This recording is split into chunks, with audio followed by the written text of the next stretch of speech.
Bonjour à vous tous, c'est Philippe. Et puis aujourd'hui, je voulais vous donner 2-3 conseils pour la pose des carrelages de sol imitation bois. Alors ici, c'est des formats 20 par 120. Donc c'est un carrelage qui est assez réaliste, qui est bien sérigraphié. S'il est bien posé, on ne sait pas si c'est du bois ou du carrelage après. Alors le problème quand on achète ce type de carrelage, c'est qu'on le voit en salle d'expo, on dit ouais, il est super beau et tout, super, il est bien plan. En général, sur les échantillons, c'est très plan. Mais quand vous ouvrez les paquets, des fois vous trouvez des carreaux qui ne sont pas du tout plans et qui sont carrément bombés. Alors je vous montre cela, je ne sais pas si ça va se voir. Mais regardez ici, je l'appuie au bout de l'autre côté. Regardez le jeu que j'ai là, vous voyez? Il y a tout ça. Donc comment on fait pour remédier à ça? C'est ce qu'on va voir maintenant. Donc déjà, je vous ai marqué au tableau. J'ai enlevé mon pot. Ne pas trop les croiser. Si vous les croisez plus que de 12-15 cm, vous allez vraiment arriver avec un bombage, comme ça, et l'autre qui repart et un autre bombage.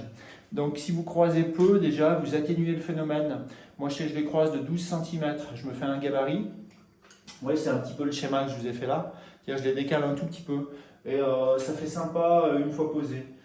Donc voilà, pourquoi ils sont bombés? En fait, c'est un problème de cuisson, tout simplement. Il y a des carreaux qui réagissent différemment. Il y a des lames qui ne vont pas bouger et puis des lames qui seront bombées. Voilà, donc à nous de régler ça.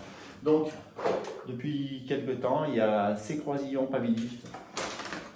Il y a d'autres systèmes, il y a Raimondi qui fait ça aussi, qui sont apparus sur le marché. Et comment ça marche? En fait, vous allez glisser ça sur votre carrelage. Donc ça va arriver comme ça, je vais vous montrer.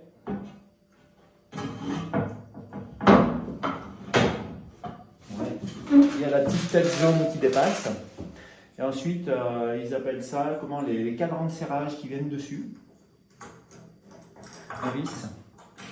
Et ça vient remettre de façon plane les carreaux entre eux. Ça va régler la planéité. Par exemple, si le carreau était bombé, vous en mettez un au milieu, un aux extrémités des deux côtés, et c'est magique, vous voyez le carreau qui se débombe, il redevient plat. Donc c'est un gros avantage. Ça fait une finition, à l'œil on ne sait pas si c'est du bois ou pas. Si vous faites bien votre jointage, vous savez très bien jointer après, mais ça c'est une autre paire de manches, on ne saura pas si c'est du bois. Alors il y a quand même des plus et des moins, ça prend énormément de temps. Parce qu'en fait, vous mettez des croisillons au sol, vous vissez. Il y a beaucoup de temps aussi parce qu'après le séchage, il faut quand même gratter la colle parce que la colle, elle remonte. Des fois, là où vous serrez, ça fait remonter la colle. Donc, il faut nettoyer au cutter le lendemain. Une fois que vous venez le lendemain, il faut donner des coups de pied dans les cadrans de serrage. Et après, il faut dévisser la partie jaune parce qu'il reste une partie jaune qui est là-dedans. Vous la dévissez à la main. Donc ça prend quand même un petit peu de temps, quoi. Par rapport à une pose classique où vous posez au croisillon simple ou à l'œil, moi je dirais qu'avec ce système, j'ai eu l'impression, le dernier chantier que j'ai fait, j'ai eu l'impression que je mettais 3 fois plus de temps, 3 fois. D'habitude je pose beaucoup par jour, mais là je posais très très peu, voilà. Mais je connaissais pas bien le système non plus, j'étais pas tellement rompu à ça. Donc ce qu'il faut là-dessus aussi, pour ce type de carrelage, avec ce type de croisillon Pavilift, c'est utiliser un gros peigne. Parce que si vous n'avez pas la hauteur nécessaire pour insérer les consommables, si vous peignez avec un 6, mettons, vous ne pouvez pas passer le petit Pavilift dessous, il ne passera pas. Vous voyez, au niveau du sol et du carrelage. Donc moi j'avais utilisé un peigne de 12 mm et j'avais assez pour régler, quoi. Qu'est-ce que je voulais dire aussi? Si vous avez un support qui est poreux, il faut faire très très attention. Parce que vous savez que sur support poreux, les colles elles sèchent très très vite, elles tirent très très vite. Pourquoi? Parce que le support poreux il est avide d'eau et il va dire tiens, je te prends ton eau. Ok, il la prend très très vite. Alors c'est très mauvais pour la colle parce que la colle ça accélère. Si vous voulez, le ciment il a besoin de garder son eau, le mortier colle un certain temps pour faire un bon durcissement. Et du coup, vous ne pouvez plus régler vos carrelages. Une fois qu'ils sont fixés sur un réglage qui est très très sec ou sur une chape qui est très très sèche, eh ben, c'est mort pour les régler après, hein, c'est dur dessous. Donc il faut vraiment primériser. Hein, vous mettez du Lanco 124 ou je crois que c'est Lanco 165 et c'est des primaires qui vont bloquer le support. Et du coup, vous aurez un temps de réglage des carreaux qui sera augmenté en fait, quoi. Vous pourrez régler vos carreaux plus vite, plus longtemps. Autre chose, quand vous vous arrêtez, c'est-à-dire vous êtes fatigué, c'est 4 heures d'après-midi, vous êtes là depuis 7h30 le matin, vous n'en pouvez plus. N'oubliez pas, ne finissez jamais votre rang comme ça. Il faut finir votre rang en disant demain mes croisillons seront là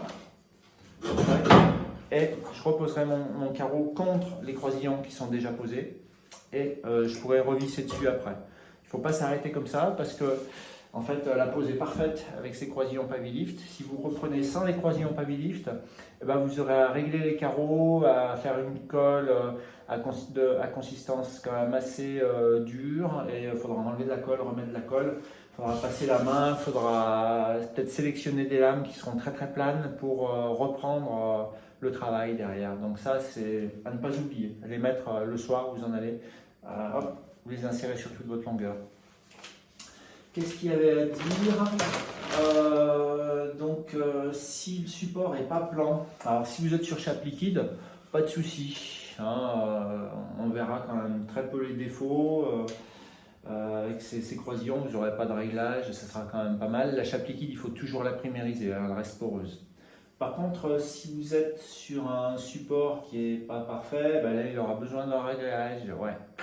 Donc là, il faudra savoir le faire, le réglage, il faudra vraiment repérer là où il y a les trous, les flashs, les bosses.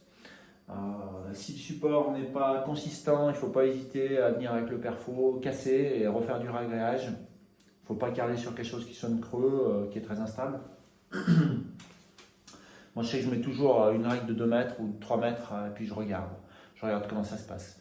Parce que de toute façon, le temps que vous perdez, je dirais, à la préparation du support, c'est du temps que vous gagnez après à la pause. Donc les plus de système, donc on les a vus, c'est une planéité qui est parfaite. Visuellement, si vous ne croisez pas trop les joints, vous ne savez pas si c'est du vrai bois ou du carrelage. Par contre, il y a un problème, ça reste quand même assez cher. Un sac comme ça, c'est 30 € hors taxe. Il y en a 200 ou 250 et vous en passez quand même pas mal. Et puis vous êtes obligé d'investir dans les cadrans. Alors les cadrans, eux, on les récupère. Ils appellent ça tiramisu, chez Pavilift. C'est ce qui se visse dans la partie jaune. Mais après, une fois que c'est sec, tac, vous cassez. Vous donnez un coup de pied dans le sens longitudinal et ça casse la partie qui dépasse jaune et on ne voit plus rien. Quand vous faites vos joints, ça ne vous gêne pas. Donc il y a un prix à la pause qui est un temps passé à la pause qui est quand même pas mal. Moi je vous dis, je mets 3 fois plus de temps, mais je suis peut-être pas très rompu à ce système de pause. Voilà, c'était une des deuxièmes pauses que je posais. Un prix des consommables qui est élevé. Il faut, quand on dévisse les cadrans, gratter la colle, il faut aspirer. Voilà, donc il n'y a pas de système qui soit parfait, mais je pense que la règle numéro 1, si vous voulez poser des lames 20 par 120 de façon parfaite, vous ne croisez pas trop. Franchement, vous croisez 10 cm, 12 cm. Et puis, vous prenez une bonne colle et vous savez que sur ma chaîne, je vous ai fait une petite vidéo sur la colle. C'est vrai, je vous donne pas mal d'indices finalement, je m'aperçois, je suis sympa. Donc, vous n'oubliez pas, vous pouvez vous abonner, ça me fera plaisir. À Philippe 142, c'est ma chaîne de vélo et c'est ma chaîne de bac d'allemand. Donc moi ça me fait plaisir si vous vous abonnez, si vous mettez un petit pouce bleu, parce que je vous donne des renseignements finalement, je vous donne des trucs de pro. Donc y a des gens qui reçoivent sans donner, moi je donne et j'attends quand même un petit peu de la gratitude, quoi. Donc ça serait sympa, vous vous abonnez dessus sur Philippe 142, c'est ma chaîne vélo. Voilà, et puis je vous donnerai plein d'autres astuces. Je vous ferai des vidéos sur les réglages, je vous ferai des vidéos sur la pose en salle de bain aussi. Donc voilà, j'espère que ça vous aidera parce que ça vous donne la connaissance de ce produit. Et puis voilà, c'est tout. Et je vous dis à bientôt, je vous souhaite bon courage sur vos chantiers. Et puis je vous dis tchuss, tchuss, tchuss, tchuss.